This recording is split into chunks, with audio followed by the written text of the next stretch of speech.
வணக்கம். All in one zone devotional சேனலுக்கு உங்களை அன்புடன் வரவேற்கிறேன். இன்றைக்கி நம்மளுடைய சேனலில் சோமவாரம் விரதம் அதனுடைய வரலாறு பற்றி நம்ம தெரிஞ்சு கொள்ளலாம்.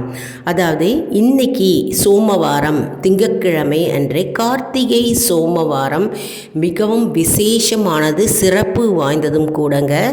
அதனால் இன்றைக்கி நம்ம விரதம் இருப்பது ஏன் மற்றும் நம்ம அதனுடைய வரலாறு என்ன அப்படின்னு நம்ம தெரிந்துக்கலாம். அதற்கு முன்னால் நம்மளுடைய சேனலை தான் ஃபர்ஸ்ட் டைம் பார்க்குறவங்களா இருந்தாலும் சரி, சப்ஸ்கிரைப் பண்ணாமல் பார்க்குறவங்களா இருந்தாலும் சரி, நம்ம சேனலை சப்ஸ்கிரைப் பண்ணிக்கோங்க. கூடவே அந்த பெல் பட்டனை ப்ரெஸ் பண்ணிக்கோங்க. ஆல் என்கின்ற ஆப்ஷனையும் ப்ரெஸ் பண்ணிக்கோங்க. அப்போ தான் நான் போடுற வீடியோஸ் எல்லாம் உங்களுக்கு உடனுக்குடன் நோட்டிஃபிகேஷனில் மிஸ் பண்ணாமல் தெரிய வரும். வாங்க இப்போ நம்ம வீடியோக்குள்ளே போகலாம். அதாவது கார்த்திகை சோமவாரத்தில் விரதம் இருப்பது மிகுந்த புண்ணியத்தை தரும் என்கிறது ஐதீகம். அதனால் நம்ம கார்த்திகை சோமவாரத்தன்று, அதாவது இன்றைய தினம் விரதம் இருந்தால் நமக்கு புண்ணியம் கிடைக்கும் என்பது நம்பிக்கை. சரி, நம்ம இதனுடைய வரலாறு என்ன அப்படின்னு பார்க்கலாம். அதாவது தட்சன் என்கின்ற ஒரு அரசன் இருந்தாராம். அந்த தட்சனுக்கு 27 பெண்கள் இருந்தார்களாம். 27 பெண்களையும் சந்திரன் மணந்து கொண்டாராம், திருமணம் செய்து கொண்டாராம். அந்த 27 பேரையும் இந்த 27 பேரையும் திருமணம் செய்தவுடன் சந்திரன் ரோகிணி என்கின்ற பெண்ணை மட்டும் அவள் மீது பாசமும் அன்பும் மிகுந்து வைத்தாராம். மற்ற பெண்களை உதாசீனம் செய்தாராம்.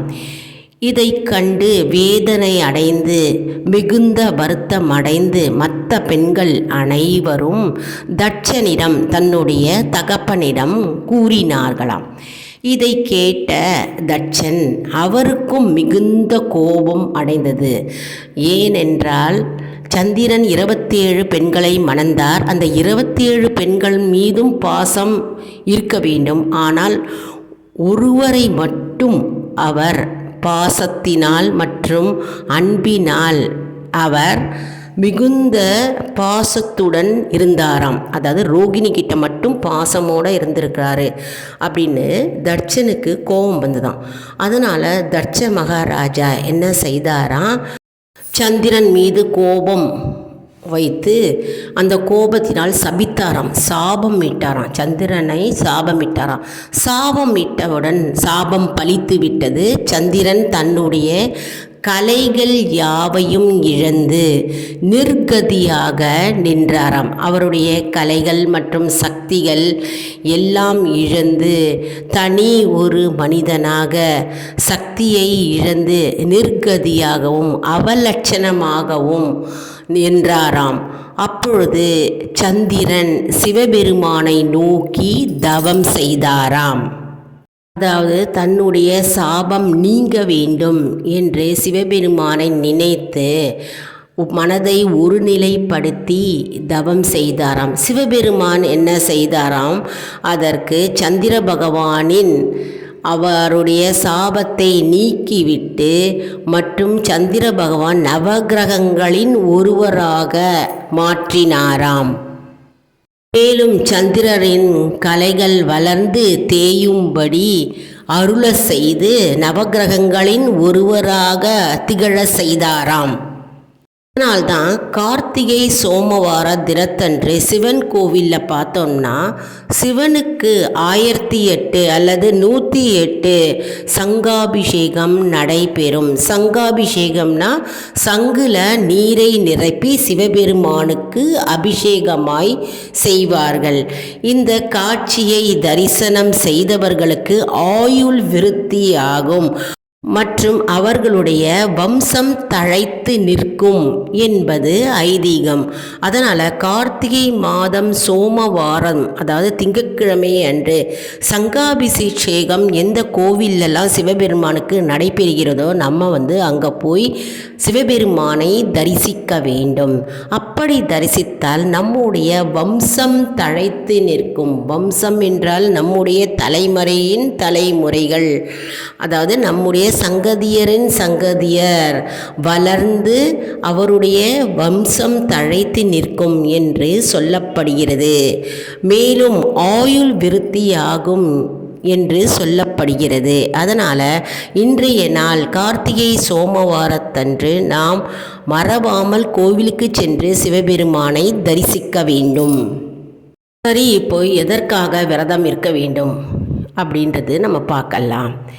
அதாவது சந்திரன் தோன்றியது கார்த்திகை சுக்லபட்ச அஷ்டமி அன்று சோமவாரத்தில்தான். அதாவது சோமனாகிய சந்திர பகவான் சோமவாரத்தில்தான் தோன்றியார்.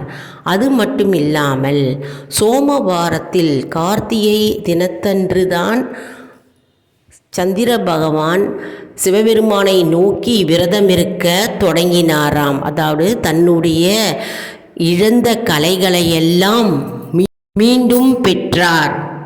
அது மட்டுமில்ல, சோமனாகிய சந்திரன் அதாவது தன்னுடைய பெயரில் சோமவார விரதம் என்றும் புகழ் பெற வேண்டும் என்று இறைவனிடம் வேண்டிக் கொண்டாராம்.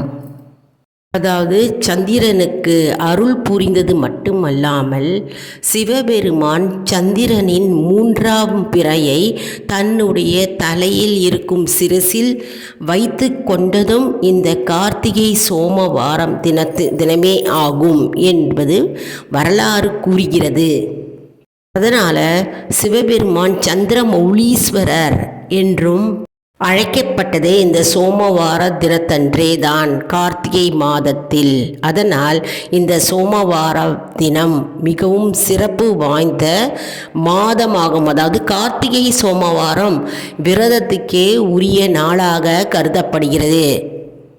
அதாவது இந்த கார்த்திகை மாத சோமவார தினத்தன்று யார் ஒருவர் விரதம் இருக்கிறார்களோ, அதாவது 12 ஆண்டுகள் விரதம் இருக்கிறார்களோ அவர்கள் குபேரனுக்கு இணையான பேர், புகழ், பதவி மற்றும் பொன் பொருள், ஆபரணங்கள் மற்றும் செல்வ வளம் மிகுந்ததாய் காணப்படுவார்.